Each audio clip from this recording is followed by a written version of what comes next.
Hi, this is Amy M. Burns from amymburns.com and author of the new publication Using Technology with Elementary Music Approaches, published by Oxford and available from Oxford and Amazon today. Please feel free to subscribe to this YouTube channel and like this video because we're going into a series for the next 2 to 3 months, and let's hear more about it. In this week's episode, we start a series called Best of the Pandemic LMUZ Tech. What we're going to be doing over the next 3 months, and this will be a weekly episode, is that we are going to bring about positivity and optimism from a year or more like 15 to 16 months that was very challenging to teach through. All this week I was seeing through various social network, music ed, networking groups of people ending or going on holiday and how challenging this year was. Just to say I survived was a huge accomplishment. I know because I was in it as well, and it was challenging. Even on our last day of school, we met together as a group in our elementary division, and we talked about our peaks and our valleys. And I think so many music educators would say this year their valley was, how did we teach our curriculum with so many restrictions and with ever-changing teaching scenarios? So I want to bring about positivity over the next 2 to 3 months in maybe short, maybe not, PD segments here on my YouTube channel of the best of the tools that we use this year and how we can move forward with them. Some of the tools, nope, no thanks. Some of it, let's get back to doing music and hands-on music. But some of the things were really good. And though we might have used them begrudgingly or got forced into them or had to use them in the shortest time of learning them, they might actually provide something so wonderful in our classroom that we might not have thought of to use before. So that's what I'm going to focus on here. Tools that we can use that really could enhance our next teaching scenario, and ones that we might not have thought to use or overlooked in the past. In addition to this weekly episode, I'm bringing back musetech.net, the blog. I haven't blogged in over 6 months because this year has been so challenging. This was just something I said, I just got to let go of it. I was so happy to be able to start a YouTube channel and to get so many subscribers. Thank you so much for subscribing. So if you haven't subscribed, subscribe to this because I'm going to be weekly. And what's going to happen is you'll see the weekly episode, and then in the comments I put in a whole bunch of links, and one of the links is to the blog. The blog, as you can see here, is going to give you the step-by-step process that I used in the episode. So if you're one who likes to read, sometimes I don't want to watch a YouTube episode, sometimes I just want to read it. Well, go to the comments and click the blog and just read it. And I love it because I'm all about multiple modalities. Let's figure out the best way to learn and go with it. So the blog is back, and if you missed it, I've kind of missed blogging, so I hope you'll join me and see how the episodes work with the blog. So let's get started. This first episode is assessment, and it's assessment for the youngest of learners. What I've done is created 2 assessments, one using Seesaw, and the same but kind of adapted using Google Slides. I've used these 2 tools a lot this year because when I couldn't use Seesaw with the children, Google Slides was going to be my other go-to. If I'm using Google Classroom, Google Slides was a natural progression. But even not using Google Slides, if I wanted to use Nearpod or Pear Deck, those extensions work with Google Slides. So it's really nice to create the template in Google Slides or create the template for my youngest of learners in Seesaw and then be able to use it in the classroom. So I'm going to show you Seesaw first, then Google Slides. What I'm focusing on are the 5 voices. If you're from Texas, this is one of your kindergarten TEKS, is what I call them, TEKS. If you're using the core art standards, of course, we're creating, performing, responding, and connecting to music. This is a part of responding. This is great for your young learners, especially young learners who have a variety of reading levels.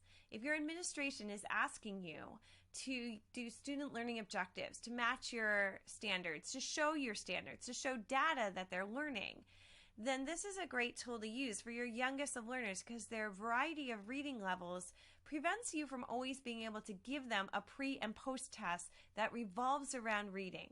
What you want is a pre and post test that shows their learning progress, but allows you to be there for every student. And even when they're in our classroom of 25 kids, you can't be there for every student.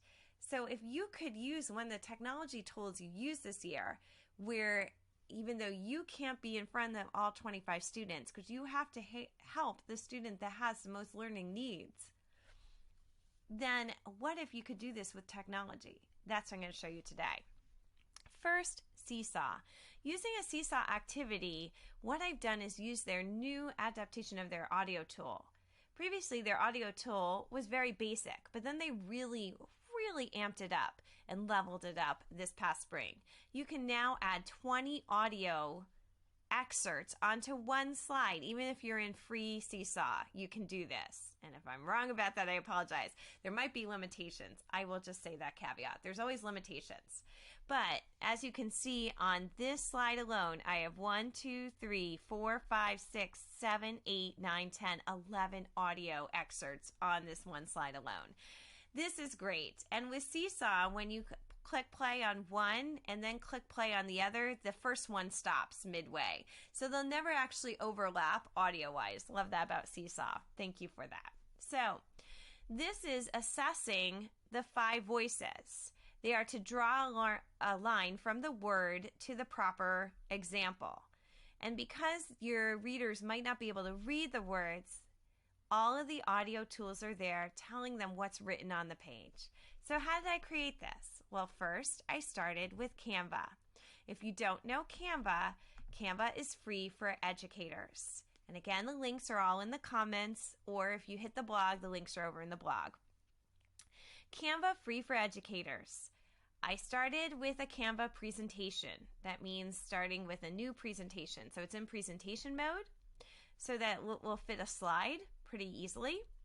And then I use photos and elements to find these 5. So we love using Canva because you're using elements that you can use for learning manipulatives. So I have the elements. One is animated. It's an animated GIF. I'm not putting the 5 words up there on purpose. I'm going to download this. I will change it from PDF to PNG, even though the animated GIF will not follow. That is okay. I don't need the animated GIF to be animated. I then bring that right into here. So I could start with a blank page like this in a drawing template, or I could start with a student template and upload that right in. I started it bringing it in like this and locking it. Then I used the shapes tool here of a rounded square so that I could lock that behind and ordered it to the back, and then use the background of yellow. So ordering, if I'm in something like this, the 3 dots, unlock, and then I can order things to the front and order things to the back. Locking, I can lock all or lock size. I do not need this to move. If I wanted it to move, I lock size. I don't want it to move, I'm going to lock all.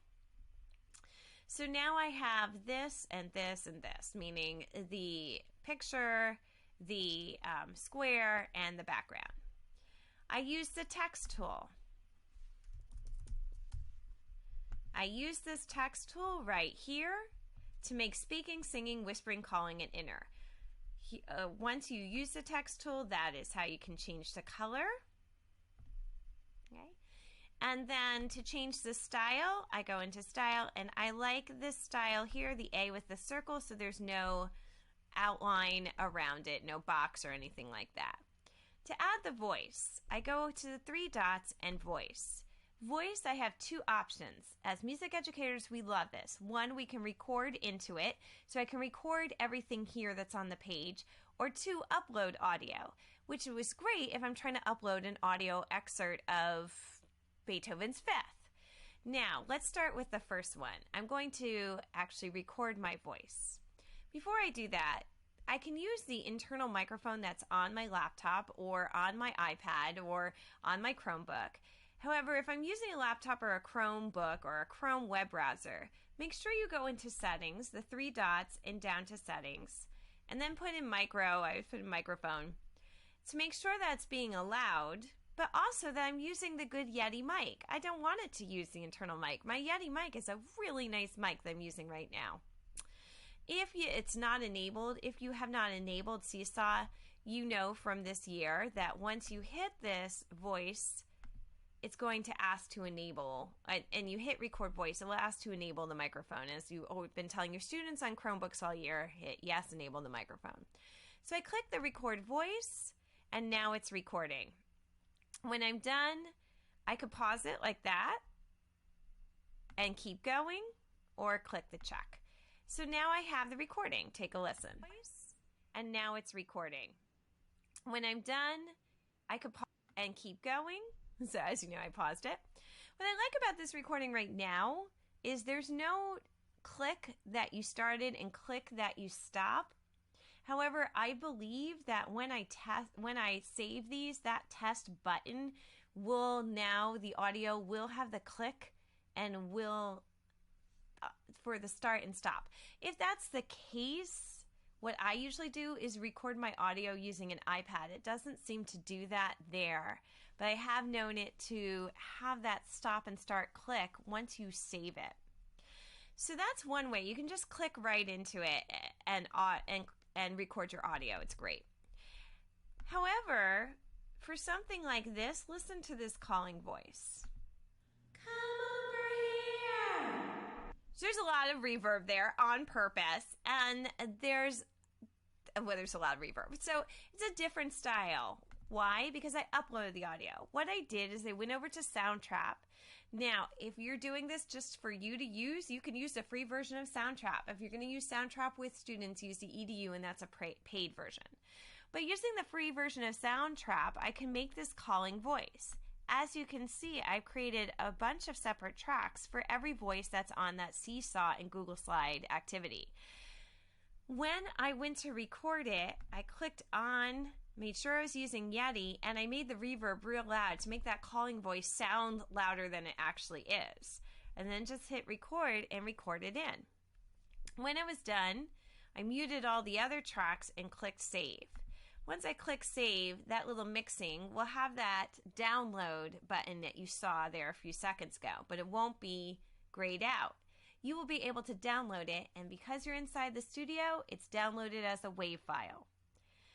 If I exit the studio and hit the three dots to download that file, it can be a WAV or an MP3. Now let's just take a moment. What's the difference between WAV and MP3? It's size and quality of sound. An MP3 is smaller in size and the quality of sound is decreased. However, if you're working on school networks where the network isn't very reliable, the smaller size file is a great benefit, because if their network is slow, the smaller size file will load quickly. However, the sound quality is not wonderful. A WAV file, on the other hand, is a larger file with a higher quality of sound. And as being music educators, we would like our students to hear higher quality sound files. For this specific example, I made them all WAV because the files are only about 5 seconds in length. And that's why these are WAV files. Both Seesaw and Google Slides will allow you to bring in WAV files as well as MP3s. So everything here, speaking voice, is a WAV file. Twinkle, twinkle, little. They're all WAV files, even the instructions. Click the audio icons to hear the... And I uploaded all of these just so I had a better quality of sound that I created in Soundtrap. So now the student doesn't actually have to read anything. They can just click to listen to everything, even though the view instructions would have me already pre-recorded. I like this better because then they don't have to actually click the view instructions. They can just click right onto the icon. Now this Seesaw activity is ready to assign, and it shows up over here when you assign it. If you are using a learning management system like Schoology, where they can't directly have Seesaw inside of Schoology, once you assign it to the Activities tab, just click the three dots and get the student link. You can put that student link right into Schoology. When they click it, they'll come into Seesaw automatically into the activity, meaning they wouldn't have to go to the activities tab and things like that. I like the student link for that reason.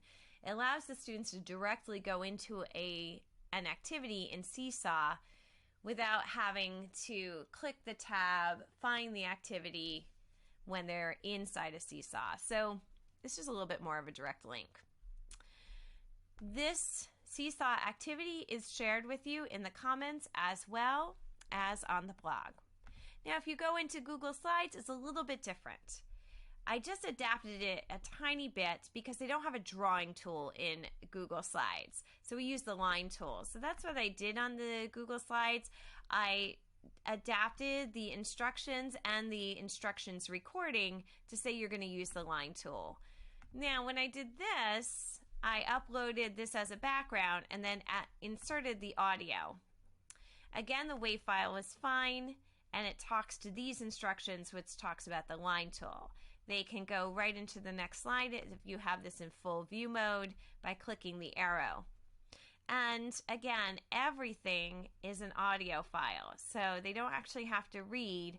They can just click on the little icons here, and everything is an audio file.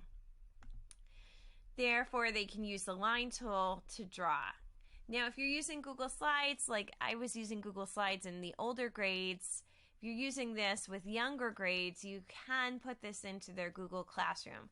It's challenging for your youngers to do this, but many music educators told me that K and 1 were using Google Classroom and they could do this. Now, how do you get this as the teacher? Well, in the activities, you know that when you click on the activity, it will show everyone's response in the bottom. So it's all organized for you in the activities. Great.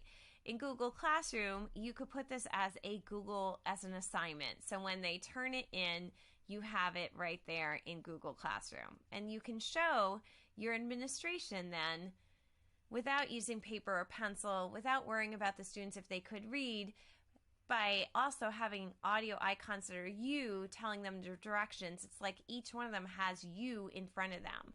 And you can show the administration. In the beginning of the year, Sarah drew lines from speaking and singing to the correct audio and photo. But she left whispering out and calling it inner were wrong. They were incorrect. They were to each other. But at the end of the year, all of the lines, she used the line tool to draw them all correctly to the correct voice. And again, that's a way to show learning progress. So come back with me weekly. It's going to be fun. I hope you enjoy this as we discover the best pandemic tech tools in LMUZ. I'm looking forward to this because this is going to help me come September when I'm coming back and going, what was that tool I spoke about in the YouTube episode? So join me over these next 3 months, and if you have a tool, I'd love to hear from you. Contact me on social media or leave it in the comments of the blog or wherever I might post this, and let me know your favorite tool as well.